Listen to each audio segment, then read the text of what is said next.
Oi, darlings! Como vão vocês? Eu e Alan estamos aqui. Não tem convidados hoje. Brincadeira. Foi mal. Tem sim, a nossa querida Cláudia Werneck. Gente, é a pessoa, eu acho que é a amiga que eu tenho mais premiada do mundo.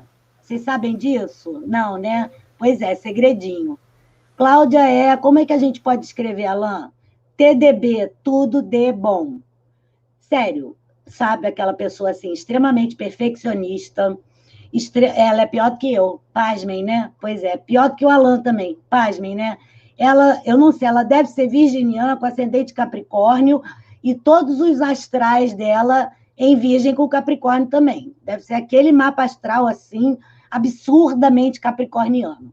Além de perfeccionista, ela é quase perfeita. Ela só não é perfeita porque ela não é divina ainda. Tem zilhões de trabalhos maravilhosos, tipo livros assim, revolucionários do tipo Ninguém Mais Vai Ser Bonzinho na Sociedade Inclusiva. Sabem disso? É, Quem Cabe no Seu Todos. Olha que fantástico esse título, para falar de inclusão. Vocês vão estranhar, dizer assim, pô, mas ela não é uma acadêmica. Precisa ser, para falar de inclusão, bem falado, bem feito e bonito. O primeiro livro dela, Muito Prazer, Eu Sou Down. Tá bom para vocês ou querem mais? Pois tem mais, tem muito mais. Cláudia é criadora, é a pessoa que incentivou e inspirou e batalhou pelo Dia Nacional do Teatro Acessível. Pois é, gente, o sobrenome dela, Werneck, deve dizer alguma coisa, né? Não vou falar da filha dela, porque a estrela hoje é ela. Ela já era estrela muito antes da filha. Pois é, fiquem sabendo. Então, a filha da peixa, a peixinha deve ser, né? E foi. Mas a peixa é que é a grande estrela. Então, ela criou o teatro acessível e é muito premiada por isso e por vários dos seus livros. E agora está envolvida com uma série de outras criações, tem um super reconhecimento internacional, pelo qual ganhou milhões de prêmios, e por isso eu nem vou falar tanto da pandemia hoje, só vou dizer que bateu o recorde de 4,5 milhões de afetados e afetadas, né? E, para isso, a gente tem que fazer aqui a nossa reverência aos mais de 130 e tantos mil mortos brasileiros, e dizer também o quanto a gente lamenta isso. E é por isso que a gente traz aqui pessoas como a Cláudia, porque a Cláudia luta pela vida junto com a gente, ela luta pela justiça social, e ela tem uma fé, mais do que uma crença enorme, na ideia de que o mundo de inclusão é um mundo pela luta pela democracia, é o mundo pela luta de uma comunicação em que todos efetivamente possam se entender. É isso que ela vai conversar um pouco com a gente hoje. E vai falar do que é o tal Vem Cá, tão premiado já, tão novinho e tão premiado, tão indicado para 1000 coisas importantes, apresentações no exterior que vocês vão ver. Infelizmente, Claudinha não vai poder ficar com a gente 1 hora inteira, por motivos de força maior, a gente precisa entender isso, mas ela vai ficar com a gente meia horinha, e é por isso mesmo que, sem mais delongas, eu vou me descrever muito rapidinho e passar a palavra para o Alan. Hoje eu estou de batom vermelho, minha franjinha habitual, com o meu cenário atrás, dizendo amor em libras, risco de abdução pela arte da música, e que eu quero que o dia acabe zen, porque de vez em quando a gente precisa de um silêncio, e esse silêncio pode nos trazer aquela paz necessária interior, pela qual a gente fortalece nosso ânimo e continua a nossa briga, olha, juntas, né? Que não é uma briga só pelas pessoas com deficiência, é uma briga pelos refugiados e refugiadas, uma briga pelos gêneros, pelas pessoas trans, pelas pessoas gays, pelas pessoas lésbicas, pelas pessoas idosas, pelas pessoas que estão morrendo, que são pobres, que são negras, que são pardas e pretas, que são indígenas, pelos povos, enfim, pela paz nesse mundo, ok? Eu estou também com uma camisa azul, muito bonita, obrigada, e brincos vermelhos para combinarem com o meu belo batom, minha franjinha prateando, minhas sobrancelhas grossas e meu cabelo já na altura dos ombros, crescendo, porque eu não tenho ido a lugar nenhum, portanto, não tenho cortado o cabelo ultimamente. Ok? Alain, meu amor, com muito amor eu passo a palavra para você, meu amigo, do querido do céu e da terra. Minha linda, boa noite a todos e todas e todes que nos ouvem. Novamente, mais um programa, né, Mônica? Mais uma vez juntos hoje, né, com essa celebridade do mundo inclusivo, né? Cláudia Werneck. Bom, eu sou o Alain, então me audiodescrevendo que a gente vai objetivar hoje o nosso encontro em função de aproveitarmos o máximo a companhia da querida Cláudia. Eu sou um homem branco, tá? De meia idade, 40 anos, cabelos castanhos escuros, curtos, tenho barba, uso barba, uma barba cerrada, com muitos pelos brancos, muitos já mesmo. Meus olhos são castanhos escuros, eu uso óculos. Nesse momento eu estou com óculos de armação preta. Eu estou vestindo uma blusa preta. Hoje eu estou de preto. Nossa, tá tudo preto. Estou no mesmo ambiente de sempre, né, que é aquele ambiente onde aos domingos vocês sempre me encontram, que é aqui no escritório da minha residência, que tem uma parede branca ao fundo, com algumas almofadas, fazendo uma composição ao fundo, com tons de cinza, preto e branco. Enfim, é mais uma vez a oportunidade de dialogarmos com essa noite nos reserva surpresas, né, Mônica? Então é uma noite que temos um debate profícuo e que seja bastante produtiva a possibilidade dos nossos diálogos. Mônica, a palavra está contigo, linda. Bem, então, assim como eu já apresentei algumas vezes o meu amigo Alain Damasceno, agora eu quero apresentar a minha amiga Claudíssima Werneck para vocês.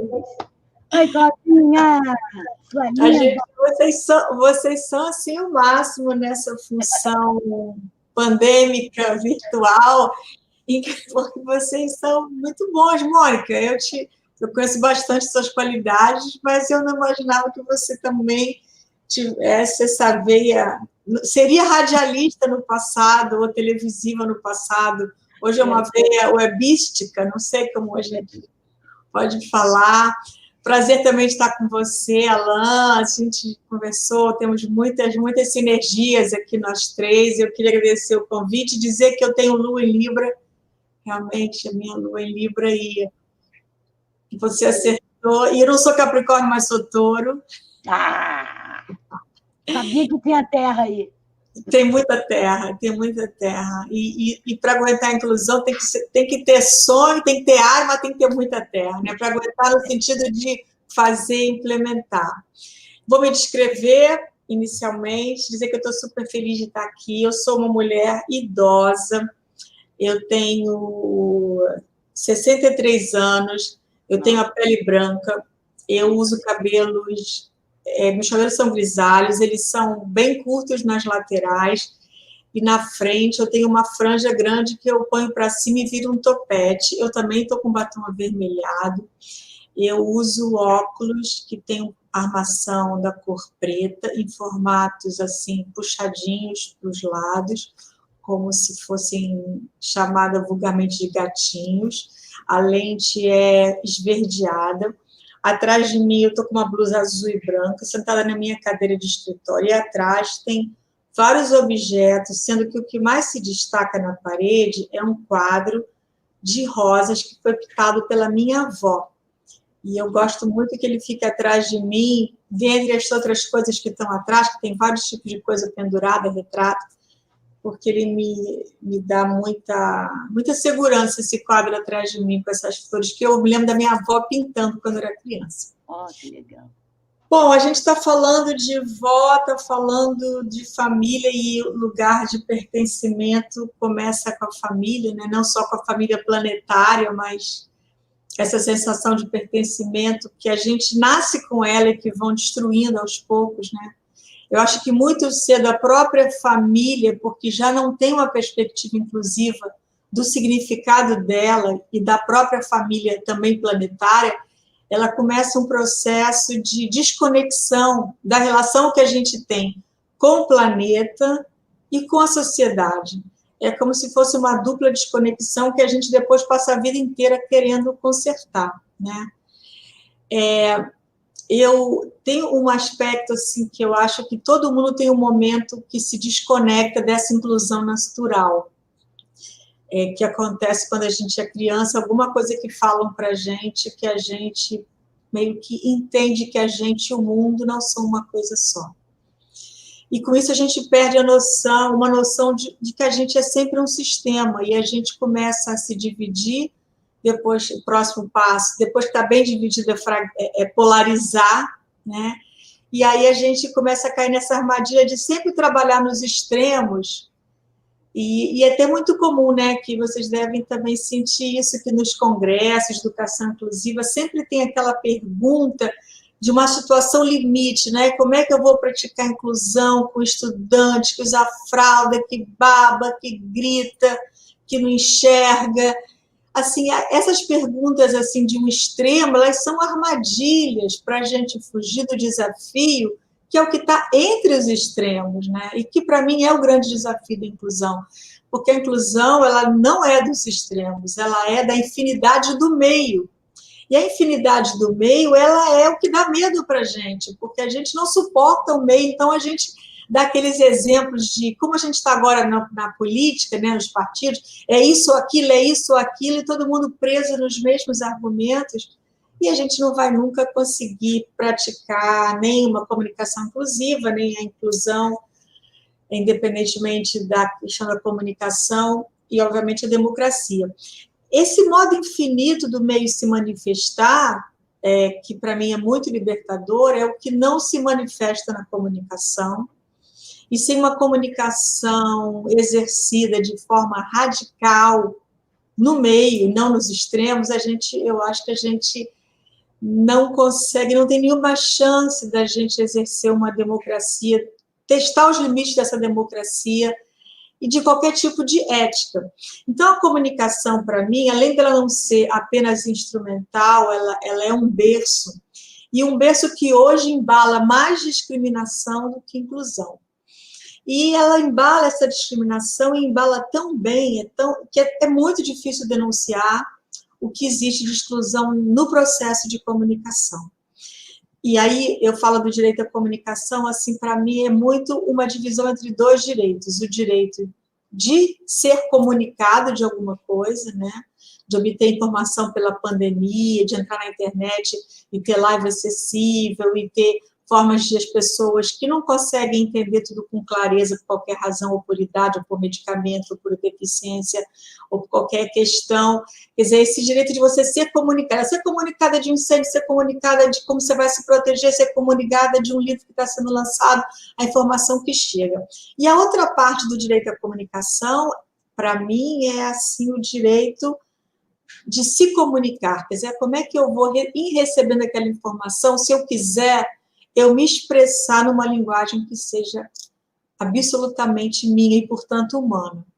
Então, a comunicação inclusiva, para mim, é aquela que necessariamente é acessível, que fala de temas, digamos assim, inspirados nos direitos humanos, que tem uma pegada ampla de diversidade em constante aprimoramento, e uma comunicação que dê conta de todas as formas humanas das pessoas se expressarem. E isso, para mim, é a base da democracia.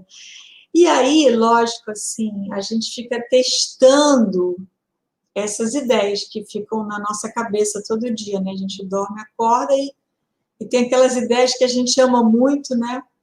E que a gente não sabe mais se elas estão dentro da gente ou se a gente está dentro delas. Eu não sei quem é quem mais, né? Porque são fortes, né? Quando a gente tem esse propósito, é tudo muito forte. Eu sei que vocês têm grandes propósitos, então vocês têm toda essa sensação de estar tomada, né, por uma ideia. E a minha ideia que me toma é a comunicação de fato inclusiva. E aí, a gente tem que fica testando estratégias de praticar comunicação inclusiva, e para isso tem que abrir grandes espaços de diálogos acessíveis e inclusivos. E hoje a gente tem que contar com a questão da tecnologia, principalmente no mundo virtual. Eu acho que a gente hoje, no momento, está vivendo uma tragédia paralela, que é a tragédia da exclusão pela falta de comunicação acessível, de todas as pessoas com várias dificuldades de acessar a informação do planeta, a mistura de falta de banda larga nos celulares e nas suas casas, de pessoas com deficiência que vivem na pobreza, mais a questão da falta de acessibilidade no mundo virtual, cria um isolamento que eu acho que nunca foi percebido e vivido na história da humanidade. E essa é uma tragédia que a gente não consegue denunciar. Quer dizer, a falta de comunicação acessível você não consegue denunciar porque as pessoas sempre colocam alguma coisa ou a comunicação, alguma coisa ou a comunicação, nunca é e a comunicação, e esse é um grande equívoco. Uma das ideias que a Escola de Gente teve foi criar o aplicativo Vem Cá, né? Que Vem Cá quer dizer cultura acessível. Por quê? Porque, por conta da Tatá, né, que é minha filha, em 2003, a Escola de Gente criou o primeiro grupo de teatro acessível no Brasil, e que depois foi premiado na ONU, né, como um dos projetos mais inovadores do mundo em 2014, porque desde 2003 a Tatá criou como um projeto da Escola de Gente esse grupo de teatro que já nasceu fazendo acessibilidade, oferecendo acessibilidade múltipla, tendo ou não tendo alguém com deficiência na plateia. E quando a gente dava entrada nos projetos de Lei Rouanet, eles eram absolutamente cortados. A Lei Rouanet dizia que não eram culturais, porque eles tinham acessibilidade, e o fato de ter acessibilidade remetia à saúde, porque deficiência era percebido como doença, então oferecer comunicação acessível era uma questão de saúde, e, portanto, não era cultural. Então, assim, eu tenho uma coleção de cartas de repúdio, de ouvidoria. Eu comecei brigando muito com o Ministério da Cultura, então Ministério da Cultura, e depois fui fazendo grandes amigos lá dentro, e aí já ficava, não queria mais brigar tanto, e eles, ao mesmo tempo que a Lei Rouanet era atrasada, os gestores públicos da Lei Rouanet, eles eram muito sedentos de fazer o certo, até que foi que em 2011 a gente criou a campanha Teatro Acessível, Arte, Prazer e Direitos, que foi incorporada como conteúdo de política pública pelo Ministério da Cultura em 2013, e aí a gente teve a ideia de criar o Dia Nacional do Teatro Acessível, né, que tramitou 4 anos no Congresso, depois virou lei, foi sancionada, etc. e tal, que foi ontem, 19 de setembro, e a Lei Rouanet foi explodindo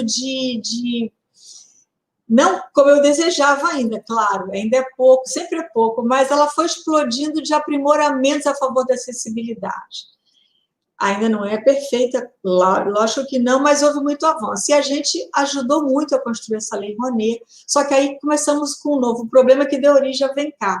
Muitos produtores começaram a colocar alguma acessibilidade nas suas produções culturais.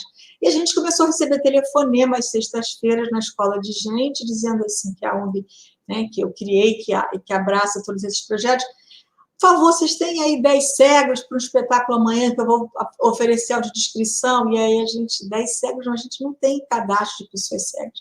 Aí na outra sexta-feira, vocês têm 15 surdos que eu vou fazer um espetáculo com libras e legenda, e não tem como chamar. E a gente notou que estava diante de um novo problema, que era produtores e produtoras culturais começando a oferecer alguma acessibilidade, começando a querer cumprir o que estava na lei, mas ainda que um pouco com delay, mas tentando, mas as pessoas com deficiência, elas não sabiam que isso estava acontecendo, e produtores frustrados, mas ao mesmo tempo querendo que as pessoas com deficiência exercessem o seu direito à cultura na hora que os produtores queriam, e sem aviso prévio, sem planejamento, assim como se o direito cultural ele tivesse que ser aceito sob qualquer circunstância. A gente falou, bom, vamos agora entrar e criar uma tecnologia, um aplicativo que una as produções culturais com acessibilidade e as pessoas com deficiência e idosas que procuram aonde ir. E, assim, foi um processo muito interessante, não foi uma ideia minha, né? Foi uma ideia do Pedro Prata, que trabalha na Escola de Gente, que é coordenador. O Alan, filho da Mônica, acompanhou todo esse processo, foi uma parte muito importante da construção desse aplicativo. E aí, esse aplicativo ele foi lançado ano passado, há um ano. Ele teve, assim, questão de meses, 25 mil downloads.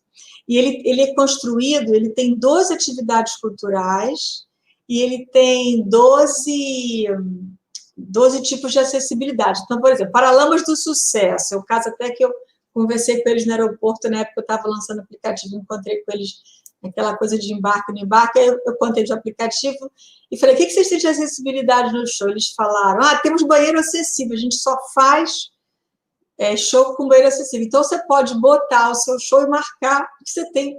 Não tem livros, não tem legenda, não tem, mas tem banheiro acessível. Vai que tem alguém que precisa só de banheiro acessível, né? Então, você já tem. E só para terminar assim, porque eu sei que a gente aí tem um tempo para conversar um pouco, né, Mônica? Tem uns minutinhos.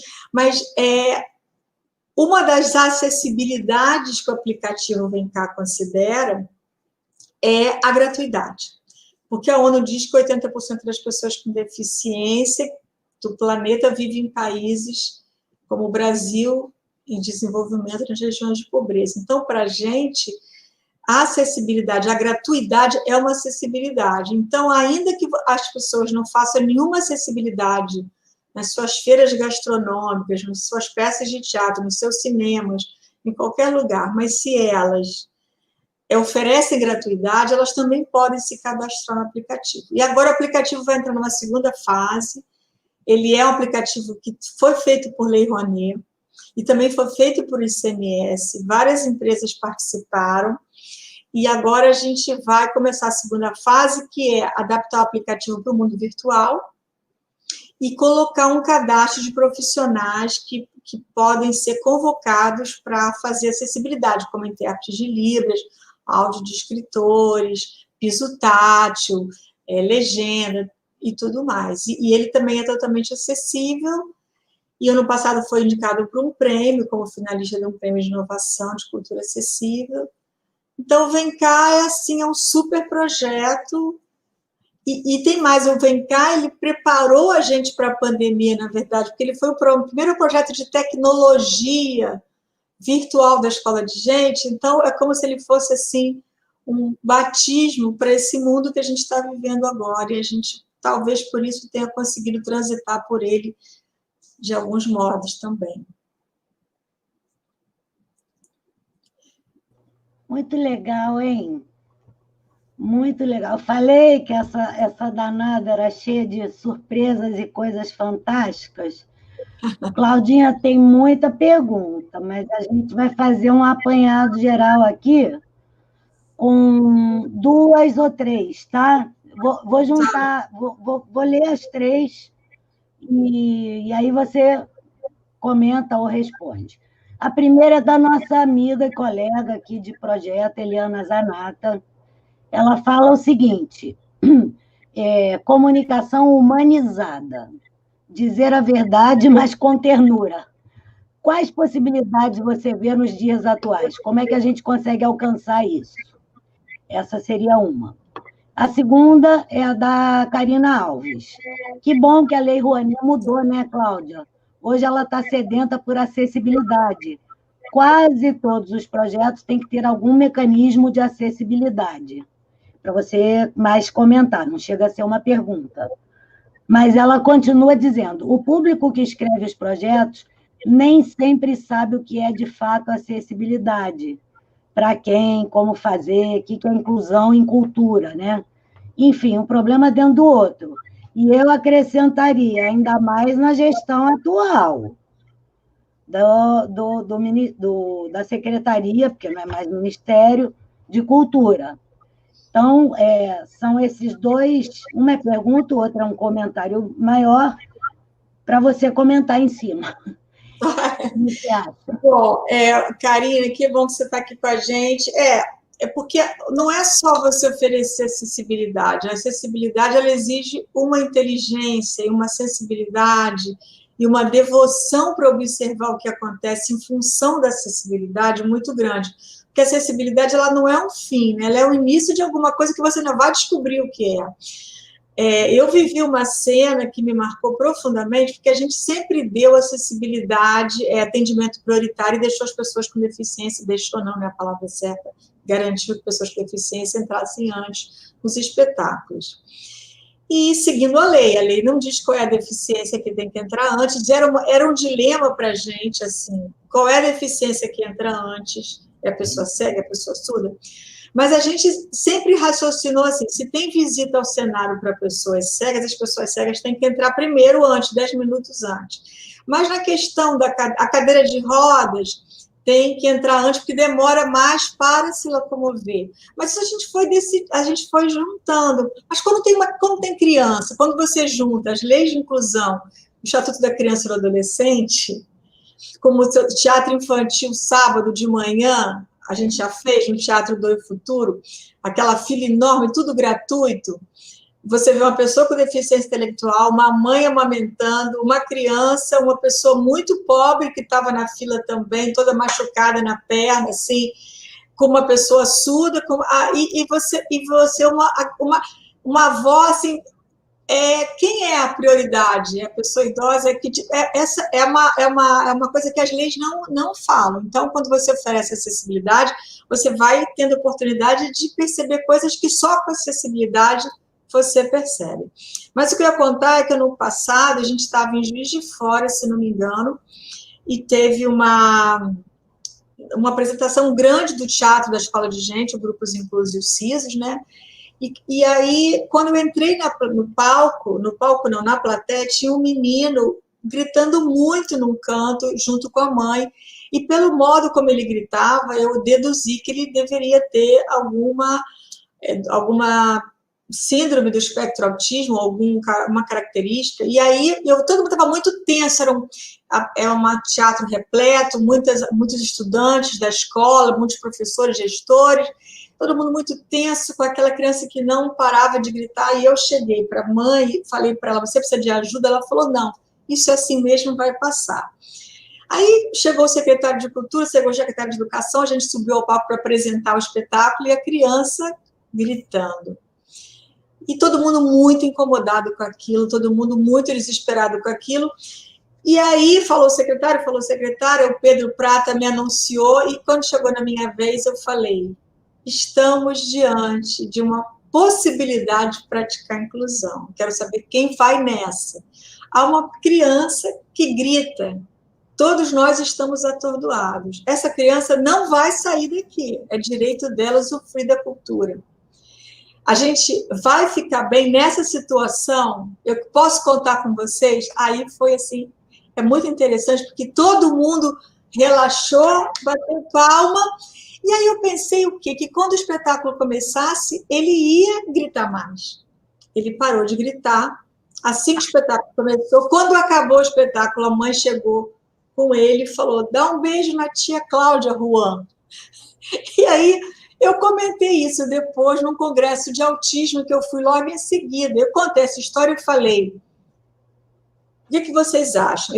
As pessoas do congresso falaram, provavelmente, ele era mesmo uma criança com um espectro autismo, e alguém falou assim para mim, só que as pessoas com autismo não têm que ter atendimento prioritário, porque elas ficam muito tensas, elas têm que entrar na hora que o espetáculo vai começar.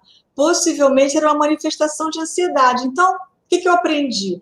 Que eu estava cumprindo a lei, e eu me lembrei que várias vezes eu vi em espetáculos da Escola de Gente, outras pessoas com autismo não aguentarem a espera e saírem antes. Então, eu estava fazendo uma acessibilidade ao contrário. Porque eu estava seguindo a lei, e a lei não dá conta, porque a lei não... Só quando você faz acessibilidade é que você percebe o que eu percebi. E eu percebi isso 15 anos depois de praticar acessibilidade. É assim mesmo. Eu acho, Karina, que assim, a gente é um caminho longo, as pessoas não sabem o que é, a gente procura sempre ajudar, eu sei que você também, a gente vai orientando, vai falando, vai mostrando, agora tem caminhos que nem a gente sabe ainda para onde vamos levar. E não vai ter um pote de ouro no final do caminho, vai ter mais caminho, porque à medida que a gente pratica, eu fico encantada de ver o que ainda vem por aí, né? E que eu perceba, né? Porque às vezes a gente não percebe, eu quero perceber, eu quero ficar aquela pessoa que não perde a capacidade de perceber. Quanto à primeira pergunta da comunicação humanizada, né? Eu penso assim que a ternura maior para mim é a comunicação acessível, porque se eu ofereço livros, legenda, audiodescrição, letra ampliada, linguagem simples, é onde eu demonstro a minha ternura, porque eu, na verdade, eu me sinto tão a postos que eu não me sinto, na verdade, terna. Minhas palavras de ordem sempre são: não fica feliz antes da hora, não faz pouquinho, acha que tá bom. Isso são as coisas que eu falo para mim também. Então, não sei se eu tenho condições de responder a sua pergunta, mas para mim, a ternura para mim se transforma em justiça e em democracia quando eu pratico comunicação acessível. Entretanto, há um problema, porque a comunicação acessível ela é instrumental. E eu posso ter um congresso de corruptos praticando comunicação acessível, e ela não vai ser inclusiva, ela vai ser só acessível. Então, será que a gente pode dizer que a acessibilidade é, de fato, a ternura, como eu acabei de falar, ou não? Ou será que a comunicação inclusiva, que é aquela que tem propósitos inclusivos e oferece acessibilidade, é de verdade a comunicação humanizada? Porque eu penso muito nisso, assim, eu penso um congresso, um grupo de pessoas do mal, assim, de que fazem escravagistas, totalmente contrários aos direitos humanos, com uma super acessibilidade e aquela informação que a gente não quer disseminando feito água. Então, a força é da comunicação inclusiva, do propósito inclusivo, e quem tem propósito inclusivo tem mais responsabilidade de oferecer acessibilidade, né? Nossa, arrasou! Você já faz o quê, meu Deus? Vocês estão entendendo? Gente, cadê esse político que está aqui agora? Alô, Brasil! Cláudia, você é demais, Cláudia. Eu sempre te amei e sempre vou te amar. Casa comigo. Não, Albertinho não pode ouvir isso. Claudinha, você é uma querida mesmo. Mulher, que revolucionária você é. Parabéns, minha amiga. Eu queria muito te ouvir mais, mas eu sei que você precisa sair. Então, você tem toda a nossa licença e eu espero, sinceramente, que a gente possa se ver mais uma vez. Vai ter muitos Pan-Academias por aí. Esse nome é um nome especial para a gente, eu não sei se você sabe. É Pan-Academia por 3 motivos. Pan-Academia, porque pan é um prefixo que quer dizer de todos, para todos, por todos, né? Então, uma academia que a gente quebra os paradigmas da academia, né? Que seja uma academia para todos. Pan-Academia e também o academia, no sentido de, entre parênteses, porque a gente também pode falar de pandemia, né? Uhum. Então, é uma forma de... Por isso é Pan-Academia Convite 20 em resistência à Covid-19, né? Então, a gente fez um trocadilho. E também pode ser Panacademia, porque a academia também está cheia de panacas. Então, tem esses 3 sentidos aí. Mas vai ter muitos outros e a gente espera, sinceramente, que você possa voltar para bater mais papo, porque você faz toda a diferença. E eu tenho muito orgulho de ser sua amiga desde sei lá quanto tempo. Mônica, é mútuo, eu também assim, sou apaixonada por você, acredito muito em você, é um dos ícones que a gente tem no Brasil.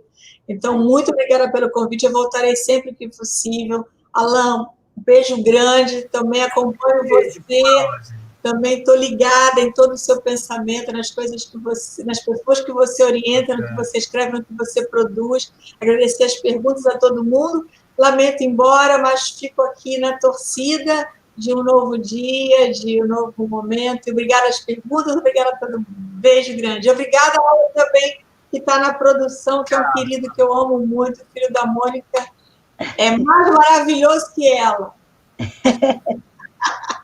Eu tenho que dizer que ela está certa. Já trabalhou também com a gente na Escola de Gente, e até hoje é um parceiro querido, uma pessoa que... Eu estou em perigo, eu grito. Alan! Então, obrigada, Claudinha. Obrigada. Muito sucesso, amor. Beijo, Cláudia. Gratidão, viu? Gratidão, gratidão. Beijo. Então, Mônica, nós temos uma surpresa, né? Hoje é dia dos jornalistas. Agora é contigo, amigo. Pois é, então, aí nós tivemos agora esse diálogo, né? Esse início de bate-bola com a Cláudia Werneck, mas como o Pan na Academia é cheio de surpresas, não é verdade? Sempre tem surpresas nesse programa. Nós vamos trazer, então, uma outra jornalista também, super querida, também celebrity nesse mundo inclusivo, porque tem se dedicado, né, nos últimos anos à discussão sobre a inclusão, sobretudo a inclusão do público-alvo da educação especial, que é a jornalista que apresenta o programa Educação na TV Alerj, Daniela Lobo. Por favor, Dani, chega aqui para a gente começar. Boa noite, Dani! Gata! Prazer estar aqui com vocês. Gente, olha, que maravilha. Dani, você se descreve ou eu te descrevo? O que você prefere? Estou avançando cada vez mais nesse desafio, porque a comunicação acessível... Então, vai lá, é um isso, desafio. Então, isso. Eu sou uma mulher morena, tenho 46 anos de idade, cabelos... Essas duas dormem no formal, é isso, Cacilda? Eu vou seguir o programa, Obrigada. 46 anos de idade, cabelos castanhos escuros na altura do ombro. Eu estou usando uma blusa cor de rosa bem forte, que a gente chama de rosa pink, com gola em V, em desenho V. Eu estou numa poltrona de um só lugar. Essa poltrona é vermelha e está com um lenço verde, que é um lenço português, que eu não sabia o que fazer com esse lenço, eu resolvi jogar nessa poltrona, deu certo. O meu óculos, ele é um óculos preto e branco, mas se vê mais a parte em preto. É um óculos comum, eu considero um óculos comum, não sei muito bem dizer o formato dele. Mas, enfim, como é que foi a audiodescrição? Foi boa? Bom, eu não sou cega, mas eu acho que se eu fosse, eu ia entender legal. Então, isso que é importante. Sem dúvida. Né? A gente Dani, começar a pensar, a gente olhar para as coisas, desafio, né, Dani? Olhos.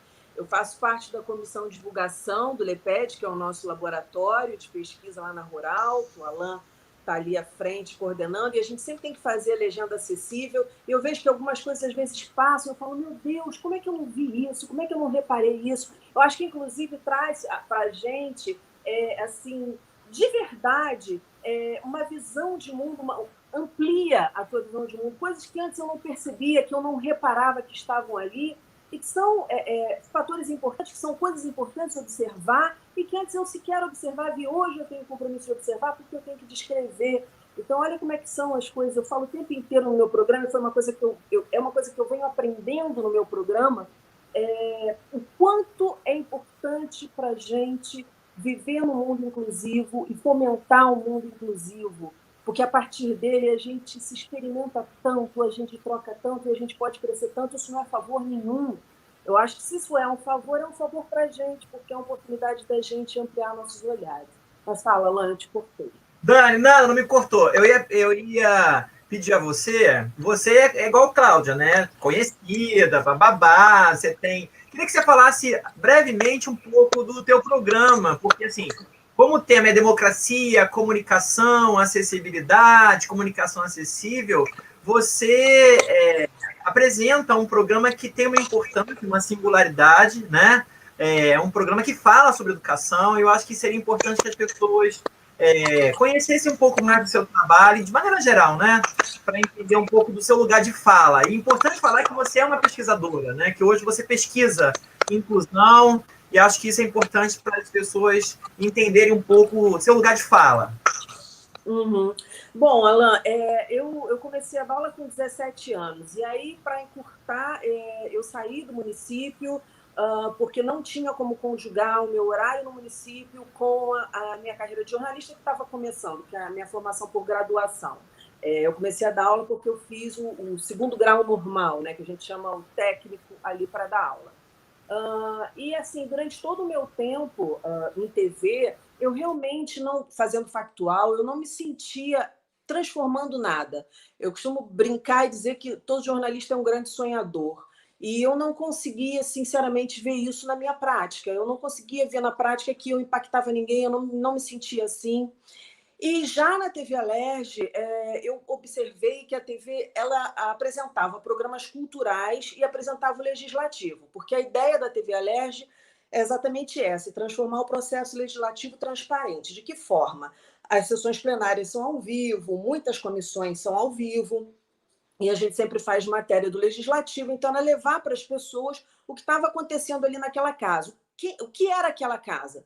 Quando eu comecei há 16 anos na TV Alerj, que eu participei da fundação da TV, as pessoas sequer sabiam o que era Alerj. A gente ligava e pedia um lanche, as pessoas falavam TV Alegre, TV Alerj, e a gente chegou a fazer matéria em frente ao Palácio Tiradentes e perguntar para as pessoas que estavam passando ali, o que é isso aqui? E as pessoas olhavam e falavam assim, é um museu.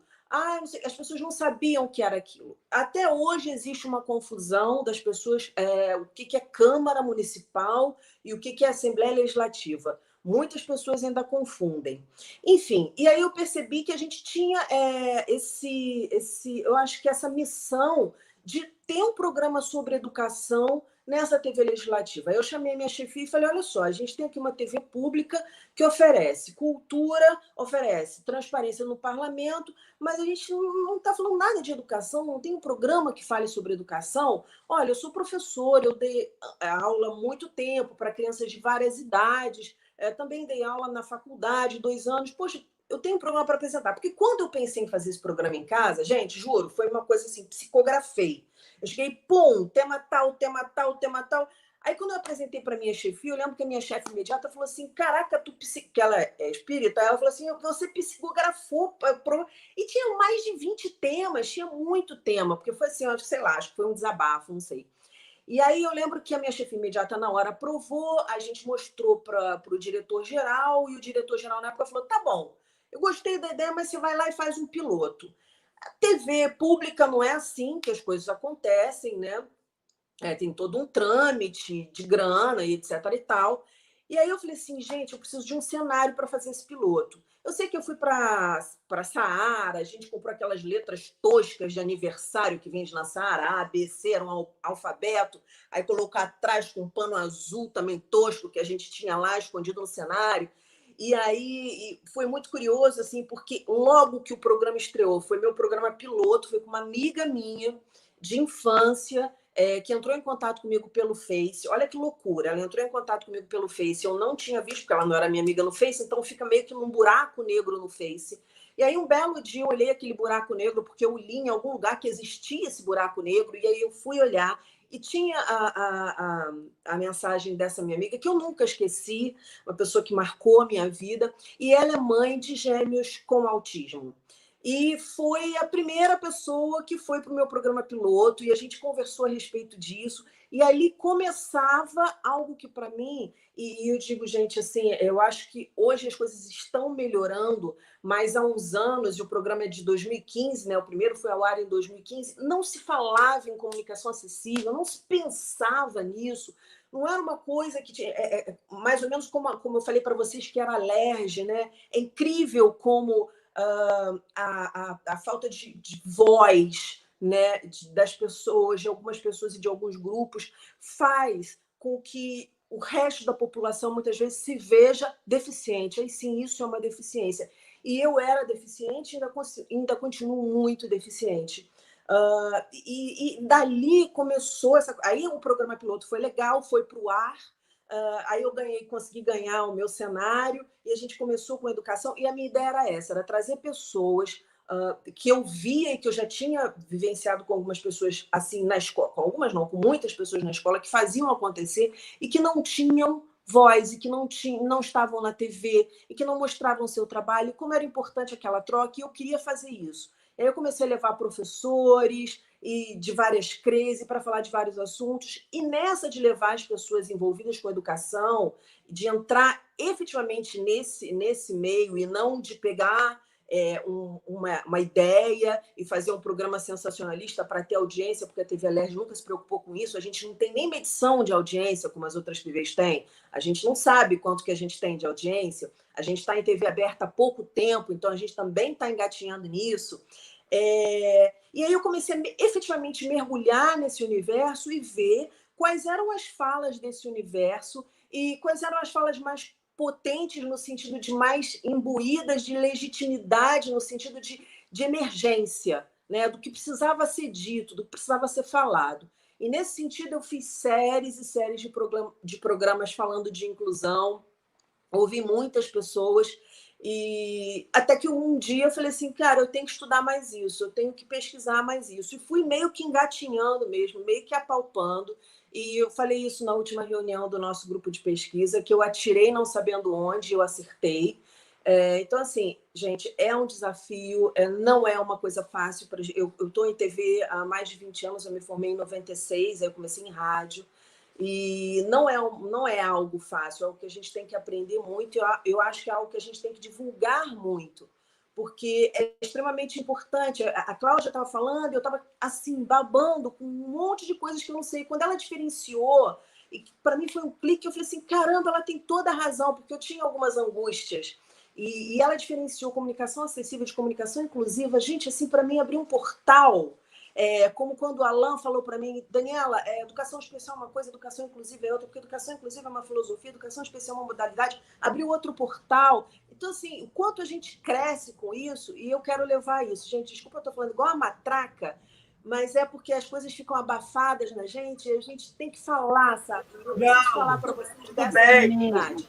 Existe sim, eu falho muitas vezes em escrever a minha legenda acessível.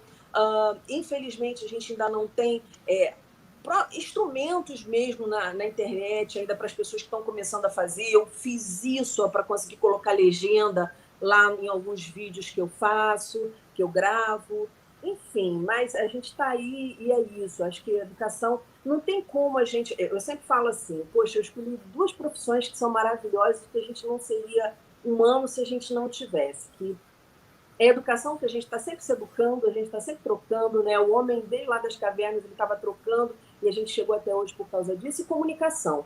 Se a gente não tivesse comunicado, como que a gente estaria hoje aqui? E por que excluir as pessoas desse processo que é inerente a gente, que é se comunicar? Então, é uma barbárie, é um crime, é trágico a gente não poder se comunicar com outras pessoas e isolar as pessoas por conta de alguma deficiência que elas possam ter e não levar para elas um processo comunicativo e democrático. Dani, olha só. Três perguntas já, Mônica vai... Vou eu ou você? Vou eu. Então, olha só. A gente tem perguntas para você, Dani. A gente está aqui num diálogo, porque, assim, na academia tem essa característica, né? É um diálogo contínuo com os nossos interlocutores. Então, a gente já tem perguntas aqui para você, tá? A primeira delas é de um parceiraço aqui nosso, Jonathan. Beijo, Jonathan. Bom demais ter você aqui conosco. Como apresentadora, qual foi a maior dificuldade no sentido da eliminação de barreiras que você identificou, né, nesse seu processo, né? Nessa atuação, nesse seu protagonismo como jornalista, e como tornar o espaço do jornalismo mais inclusivo? Vai refletindo aí. São algumas ideias que ele te provocou. Agora temos um comentário da Daniele Desiderati. Ela lembra que no final da graduação dela, em 2008, ela falou sobre a história da inclusão do surdo-mudo, expressão que se usava, né? No Brasil até a década de 50. Foi uma luta concluir, porque na época nem minha orientadora conhecia o tema sobre comunicação alternativa e inclusão. Então ela está falando sobre a questão temporal, né, do quanto o tema é atual e, portanto, o quanto ainda vai ser explorado nesse sentido. E a Karina, lá no Literatura Acessível, ela faz uma pergunta para você que é a seguinte: como é que você se sente como alguém que protagoniza um programa de educação num país que banaliza a educação e que vive o fracasso escolar? É importante, são duas questões aí. Quer que eu repita a primeira? Bom, a primeira do Jonathan... Primeiro lembra, a segunda que ficou meio assim, mas eu vou por partes. Aí você me pergunta e eu te falo, tá? A primeira foi que, em relação às barreiras, né? Eu acho que a grande barreira é o desconhecimento. Porque ou a inocência pela falta de informação. Então, por exemplo, eu me deparei com muitos assuntos, e eu falo isso muito claramente, tipo assim, eu não tenho problemas com isso, porque eu aprendi isso dando aula, e aprendendo sobre dar aula, lendo Paulo Freire, que a gente não tem que saber tudo. Quem faz comunicação, especialmente quem faz TV e rádio, acaba sendo, e foi disso também que eu fugi quando eu fui para a TV Alerj, aquela música daqui de abelha, eu sei de quase tudo um pouco e quase tudo mal, porque assim, não tem como você saber tudo. Em televisão você não tem editoria, em rádio você não tem editoria. O que é editoria? Quando você abre um jornal, você tem lá economia. Então existem os jornalistas que escrevem a respeito disso, que cobrem essa área. Então aqueles termos de economês, nossa, gente, quando eu ia para a Petrobras para cobrir ali, e as pessoas começavam a falar aqueles termos de economês, aquilo me deixava louca. Então assim, a gente acaba conhecendo de tudo um pouco e quase tudo mal, porque a gente não tem como se aprofundar. Em TV e rádio não tem isso. Em TV e rádio, a única editoria que você tem é esporte, que aí tem aquela galera que vocês já repararam, aqueles jornalistas que só fazem esporte, aquelas jornalistas que só fazem esporte. Então, quando eu fui para a TV Legislativa, era uma forma também de eu procurar dentro da TV me especializar em alguma coisa. Eu sentia falta desse aprofundamento. Então, acho que a barreira principal, eu acho que tanto em comunicação, que é que eu estou enfrentando agora, de aprendendo as coisas, como é que eu posso fazer melhor, como é que eu posso levar o que eu quero dizer para mais pessoas e interagir com mais pessoas. Como é que é isso? Isso é um grande desafio. Então, estar diante nos primeiros programas, tanta novidade, tanta coisa, eu virava, gente, olha só, eu estou falando besteira, a pessoa me falava alguma coisa, eu falava assim, estou falando besteira? Foi isso que você quis dizer? Então, acho que a principal barreira é essa, quando se fala de comunicação. A última pergunta eu lembro que foi a da Karina. É um desafio muito grande, Karina, e é assim, ao mesmo tempo que é um desafio, eu digo para você que existe um lado de, caramba, eu estou fazendo alguma coisa que eu não tinha. Né? Das pessoas falarem, caramba, o teu programa tem isso, o teu programa tem aquilo, eu posso ir no teu programa, pode falar disso assim, eu olhar e falar assim, é legal, vem.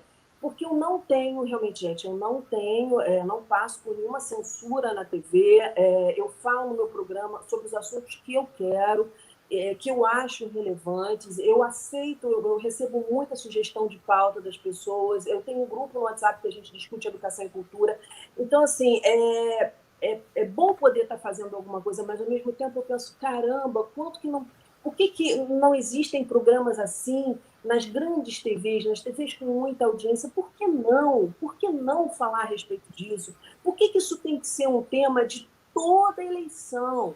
Toda eleição a gente escuta os candidatos falando, não, vamos investir em educação e saúde, vamos investir em educação e saúde, e a gente não vê, sabe? E é um universo, não tem que ser chato. Eu falo para as pessoas na educação, olha só, no início do programa eu falo, quando eu te perguntar um negócio, eu falo para os outros candidatos, quando eu perguntar uma coisa para não precisa só aquele ficar falando, vamos interromper, vamos bater um papo, vamos falar informalmente, é isso que eu quero, não tem que ser chato. Eu vou dizer para vocês que hoje, se eu tivesse que batizar o programa, talvez ele não tivesse o mesmo nome, porque educação da pessoa...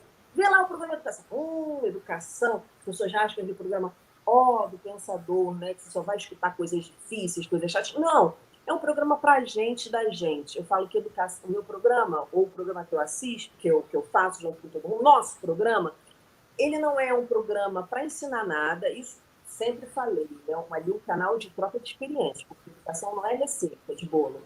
Ele não é um programa só para pais, nem só para professores, ele é educação para pessoas, ele é um programa para pessoas, porque educação está desde que a gente nasce até quando a gente morre, a gente está aprendendo e ensinando alguma coisa.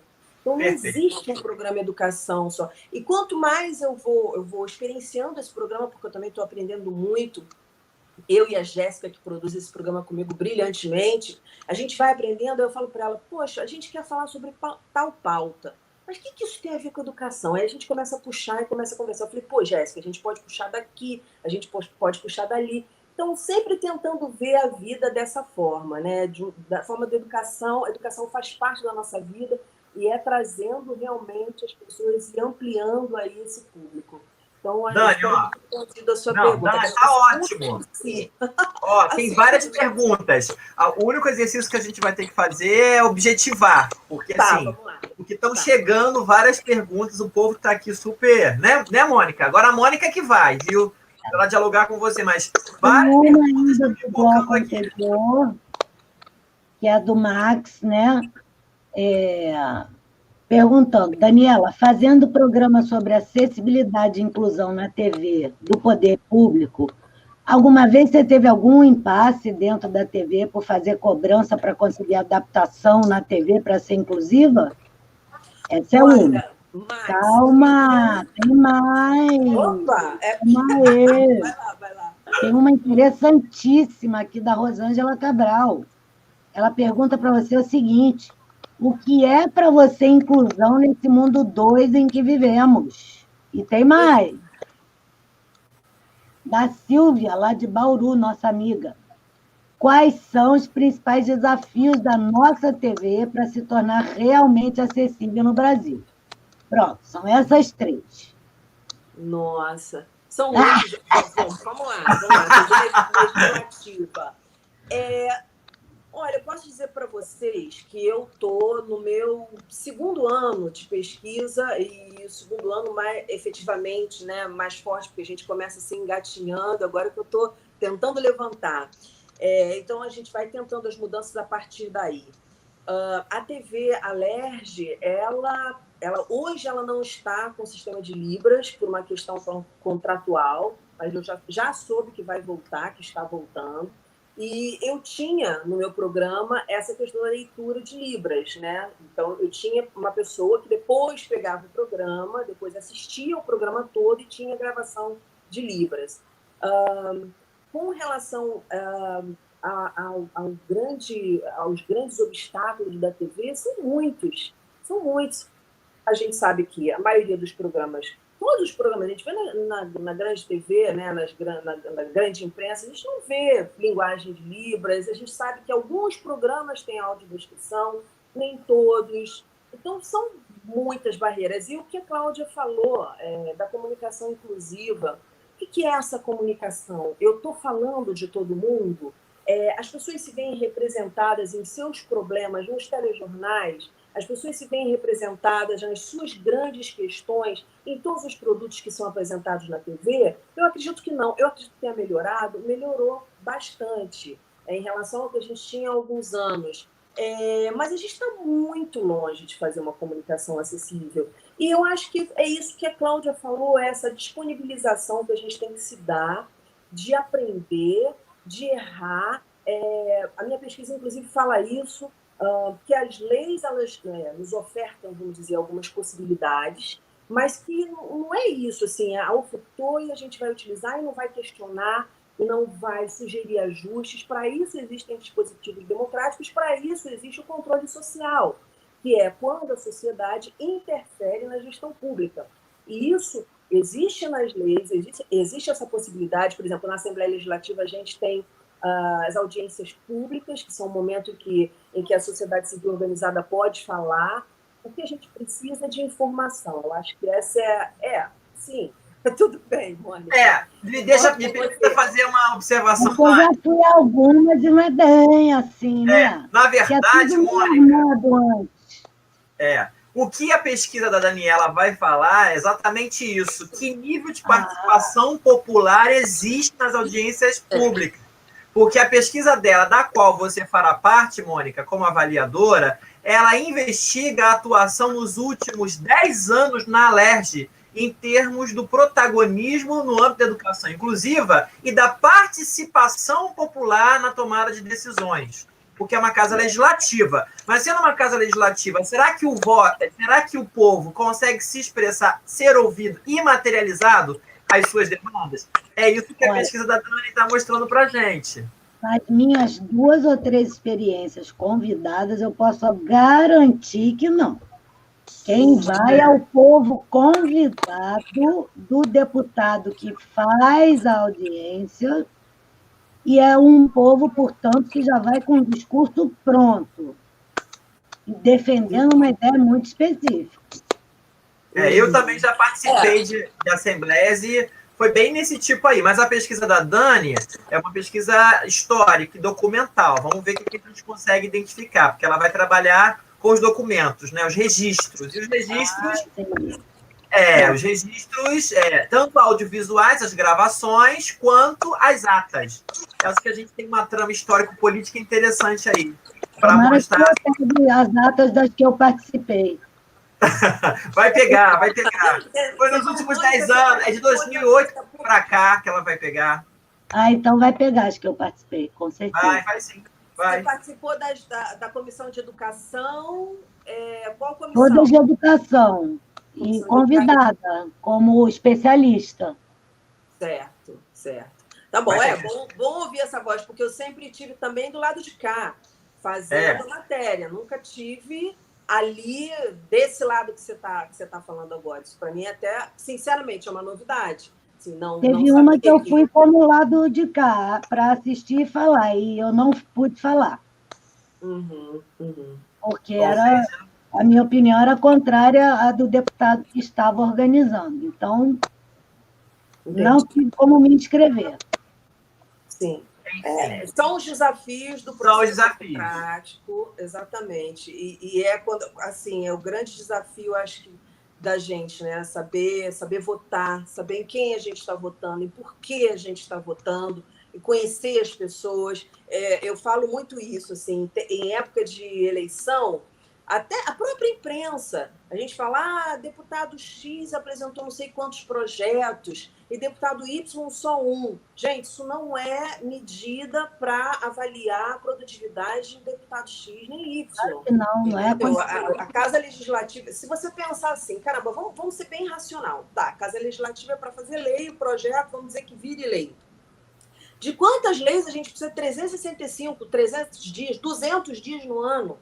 Imagina quanta lei. Então, assim, não é o objetivo único da casa. O objetivo da casa é fiscalizar o executivo também. O objetivo da casa é abrir espaço para que a sociedade possa falar, juntar... Discutir, eu acho que tem que discutir, né? Oi? Discutir. Discutir, debater. Exatamente. Porque que outro lugar se vai debater? Se não lá. Exatamente. Vai ser no judiciário que se vai debater, vai ser no executivo, é óbvio que não é lá. E é o que menos se faz, é debater. Né? Pois é. Moniquita! Já sei. Bota a ordem na casa aí, porque eu sou desordenada. Então, é porque a gente já chegou a 1 hora de programa. Então, assim... já passou. Passou 1 hora e 2 minutos. Eu vou pedir, primeiro, agradecer muitíssimo esse bate-bola entre, novamente, a Cláudia e Dani. Mas ela não respondeu o que é inclusão nesse mundo doido em que vivemos. O que é inclusão? Para a gente fechar aí. Nesse mundo doido. Bom, nesse mundo doido não está falando só dos veículos de comunicação, né? Eu acho que inclusão é a gente se abrir, sabe? Parar de querer julgar tanto... Porque quando a gente julga, a gente já está com uma forma de preconceito. Então, a gente se arriscar mais na vida, a gente se jogar mais nas relações, a gente poder se doar mais. Tem uma frase do Adorno que eu coloquei, inclusive, no meu projeto, que é: as pessoas são mal amadas porque elas não sabem amar. Então, assim, não é só a gente querer ser amado, querer ser ouvido, é também aprender a escutar. E eu acho que a inclusão nesse mundo doido é saber que esse mundo é doido e que vamos endoidecer todo mundo junto da melhor forma possível, com carinho. Isso aí. Daninha, gratidão. Essa parceria, você e Cláudia Werneck hoje, foi lindo. Esse show cheio de estrelas, você e Cláudia Werneck, né? Você é jornalista da TV, Cláudia das múltiplas mídias. Então, assim, foi bom demais. Muito obrigado, muito obrigado pela sua presença hoje no programa, pela sua presença no nosso laboratório, né? O LAPEAD e o LEPED são, né, laboratórios, né, parceiríssimos, né? Mas a sua presença no LEPED nos qualificou muito. A sua chegada no nosso grupo de pesquisa na Universidade Rural nos qualificou muito. A gratidão, viu? Mônica, Obrigada, meu amor. gente. Uma honra estar com vocês aqui. Obrigada, Alain. Obrigada, eu Mônica. acabei de me apaixonar por você também. Profundamente. Mas eu também sou muito fácil, sabe? Eu me apaixono com. Eu sou adoniana, então, porque, vou te falar, eu sou uma danada de apaixonada. Você é uma Então, que bom apaixonante. Que bom que está sendo recíproco, porque eu já me apaixonei por você, ó. Que linda. Desde que eu vi o primeiro programa, eu falei assim, caraca, Mas que sabe legal. o que é? É que na minha vida cruzam umas pessoinhas assim, feito você, feito a Cláudia. É impossível não se apaixonar, minha gente. Impossível. Feito o Alain, feito esse povo que está aqui com a gente hoje. Como? É impossível. Eu vou morrer de amor um dia. Que bom! Às deusas e aos deuses por isso. Dani, muito obrigada pela sua generosidade, pela sua fala, pelo seu carinho e pela sua paixão. A gente precisa disso, sabe? Hoje foi o dia da paixão nesse programa. Foram 4 pessoas apaixonadésimas. Eu e a Alain, que já somos, né, macacos velhos aqui, e a Claudinha e você. Nossa, assim, deusas, obrigada. Amor, vocês viram isso? Precisa de mais? Não, só precisa da gente manter, ó, as mãos juntas. Dani, muito obrigada. Alain, muito obrigada. Olha, batendo cabeça aqui para vocês. Gratidão. Gente, um beijo enorme. Beijo, gente. Até domingo que vem. Até para todas e todos e todes. Tchau, gente. Vida! Que a vida nos mantenha juntos. Beijo, gente. Um abraço. Tchau, Alain, meu filho lindo. Tchau. Tchau. Tem que desligar, droga. Eu sempre esqueço essa hora chata. Lá vou eu. E tchau. Gostaram do meu batom? Meu beijinho cheio de rugas para você.